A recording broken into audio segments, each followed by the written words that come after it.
mensaje para hoy.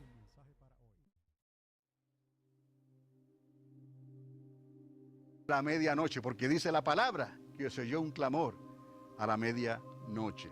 Entendamos estas cosas porque hay que entenderlas y discernirlas por el Espíritu, pero como niños lo estamos recibiendo y lo estamos entendiendo. Y el Espíritu Santo de Dios dará convicción y confirmará, porque Él da testimonio en nosotros. Lo que les voy a mostrar en estos momentos explica exactamente lo que está pasando hoy en nuestra generación. Y lo escribí ahí, 3 puntos, ¿no? Número 1, la gente duda de todo lo que está ocurriendo a nuestro alrededor. Eso es una realidad, duda, ¿no?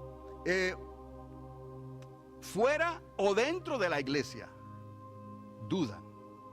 dudan de todo el mundo.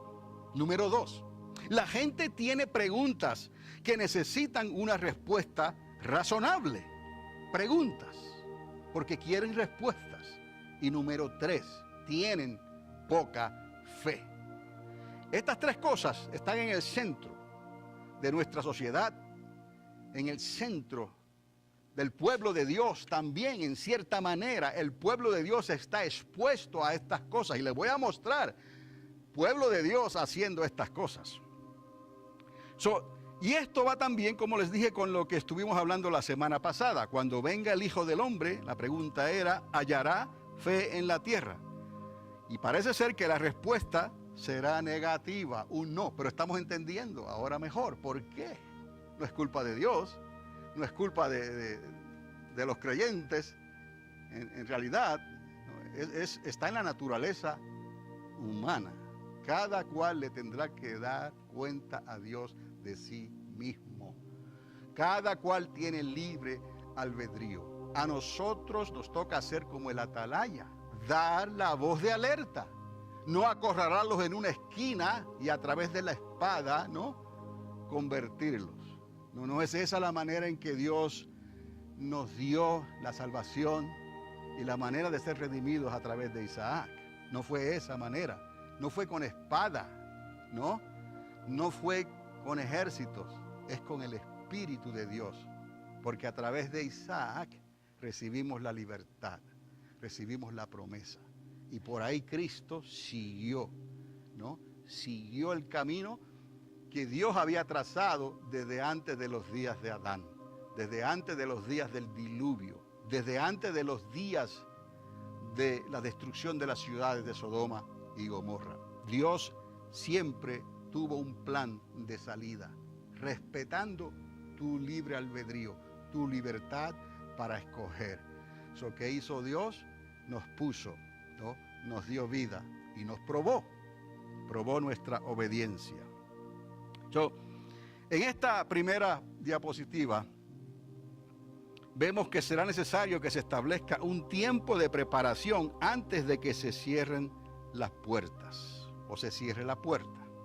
Es necesario que entiendas lo que esto significa, como les dije personalmente, para ti. Jesús dijo, yo soy la puerta. Lo dijo el Dalet, ¿se acordarán, no? Quien por mí entre será salvo. Ahora, en la siguiente diapositiva, quiero comenzar a enseñarles algo. Que aún en los tiempos de Jesús, de los discípulos, estando delante de Jesús, siendo testigo de la multiplicación de los panes y de los peces, esto se estaba manifestando ya, porque es la naturaleza, les digo, de la sociedad. Todos estamos expuestos a eso, a la duda, a hacer preguntas y a tener poca fe, ¿no? Entonces, esto nos enseña lo imposible. Sí, imposible que es para el hombre entender las cosas de Dios cuando tu corazón no está preparado para creerle a Dios. Les dije que vamos a entender cómo estamos hoy, cómo está la sociedad, cómo está el pueblo de Dios. Y tiene mucho que ver con la actitud de nuestro corazón. Porque aquí lo dice claramente, el Señor lo confirma. Lo estamos viendo en discípulos que andaban, que comían, que dormían, que pasaban tiempo con el Señor durante su corto ministerio de algunos 3 años o 3 años y medio. Cuando el corazón no está preparado para creerle a Dios, ¿qué es lo que pasa? ¿Qué es lo que ocurre? El que no quiera, amados, verdaderamente saber más de Dios, pregúntese y mírese a sí mismo, el que no quiera verdaderamente saber más de Dios, jamás podrá entender su palabra, ni entender lo que Dios hace. Esto no es posible. Sin fe es imposible, entiéndalo. La actitud en la que la naturaleza del hombre, la naturaleza caída, lleva al hombre, es prácticamente poner al hombre en una imposibilidad, que se le haga imposible creerle a Dios. El Dios de este siglo le ha cegado el entendimiento, dice el apóstol. Le ha cegado el entendimiento, ha puesto una venda sobre sus ojos para que no vean la luz del evangelio de Cristo. Y lo dice: despiértate tú que duermes, para que te alumbre la luz de Jesucristo, para que vivas y no mueras, para que seas parte de la redención y no seas parte de la resistencia. Dios quiere que seas parte de la redención, no de la resistencia, de los que resisten al Espíritu de Dios. No, Dios no nos llamó, aunque nuestra naturaleza está afín, armoniza con la resistencia, de resistir a Dios, de resistir al Espíritu de Dios. Dios no nos llamó a eso y nos dio el poder y la autoridad con un espíritu mayor, el Espíritu de Dios en nosotros, para que podamos decir: ya no vive la resistencia en mí, sino la redención de Cristo. Ya no vivo yo, mas vive Jesús en mí. Esto, amados, no tiene nada que ver con la inteligencia de una persona normal. Acordarán, hay defectos genéticos y Dios sabe esas cosas. Pero una persona normal, no importa la educación que tenga, tiene libre albedrío y puede discernir por el Espíritu que Dios le ha dado. La fe viene por el oír y el oír por la palabra de Dios. Y Dios no le va a pedir a nadie más de lo que esa persona pueda dar. Y si lo va a hacer, te lo va a dar Él entonces. Te va a dar esa gracia y ese favor. Y la gente se va a preguntar: ¿cómo es posible que Pedro hable así? ¿Cómo es posible si este hombre no sabe de letras? ¿Cómo es posible que Pedro hable de esa manera? ¿Cómo es posible que escriba de esa manera? Bueno, eso es para demostrarnos a nosotros que no depende del nivel de inteligencia que tú puedas tener. ¿Me está entendiendo? La fe viene por el oír y el oír por la palabra de Dios. Tú atrévete a creerle a Dios, confía en Él y déjale el resultado al Señor. Que Él reparta suerte. ¿Cuántas veces se lo he dicho? No tiene nada que ver con la inteligencia de una persona normal.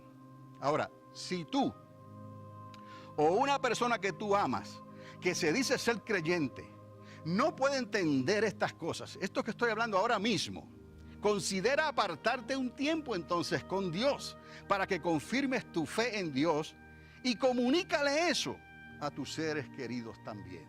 Porque algo no está bien. Aquí no es: ay, pastor, no entiendo lo que está diciendo. Sí puedes entender si quieres. ¿Me está entendiendo? Porque esto es algo que Dios nos ha dado para que todo ser humano lo pueda recibir y lo pueda entender. Esto es, en realidad, en el plano más básico que Dios nos puede hablar a nosotros, a través de su palabra, a través de su Hijo, por medio del Espíritu Santo de Dios, para todo aquel que cree. ¿Se acuerdan? Para todo aquel que quiere. Tú estás aquí en la iglesia en esta hora porque Dios te trajo aquí. Nos trajo aquí para que estas cosas se nos fueran recordadas a nosotros. Porque los tiempos que se aproximan son tiempos difíciles, amados. Hay una diferencia grande a lo que ha pasado antes. En estos tiempos las cosas no son iguales. Las cosas no se están midiendo de la misma manera. Dios está alterando los días en que estamos viviendo. Dios está acortando este tiempo. Porque si no fuera así, nadie logrará salvarse. A menos que se muera en Cristo antes que venga la trompeta final. Que se escuche esa final trompeta. Esto es también, escúcheme, lo que dijo el profeta. El que crea en Dios es necesario. O sea, no puede haber duda. Tenemos que comenzar por ahí. No puede haber duda. Es necesario que crea que le hay, dice la Escritura. El que cree en Dios es necesario que crea que le hay. Esto no es una religioncita, no es algo que lo recibimos de nuestros padres o nuestros abuelos o lo leímos en un libro por encimita. No, esto es algo que tiene que convulsionarnos a nosotros. Tiene que verdaderamente tratar con nosotros por dentro para que podamos nacer de nuevo. Es una revolución interna, ¿no? Nacer del agua y del Espíritu de Dios. Esto es tremendo, amados. Pero esto es lo que Dios ha hecho. Y se lo debemos todo a nuestro Señor Jesucristo. Eso es necesario que crea que le hay, que Él es. Él es. No le dijo Dios a Moisés, yo soy el que soy. Él es presente continuo. Siempre yo soy el que soy. Si Dios no posee esa prioridad, entonces, esto que les acabo de decir, que creas de esa manera, si Dios no posee esa prioridad dentro de ti, y digo otra vez, esa prioridad, y hemos hablado de las prioridades, Dios tiene que ser primero. Considera entonces la profesión de fe que tú realizaste el día de tu conversión. No te digo que estás condenado, que te vas a perder. Estoy diciendo que estas cosas tienes que entenderlas ya. Es lo que el apóstol Pablo le decía, les he dado este alimento y todavía algunos no lo quieren entender. Tengo que volver a repetir las mismas cosas y todavía no lo quieren entender. Entonces entendemos que el que no quiere nunca va a recibir. El que no cree nunca lo va a entender. Un mensaje para hoy.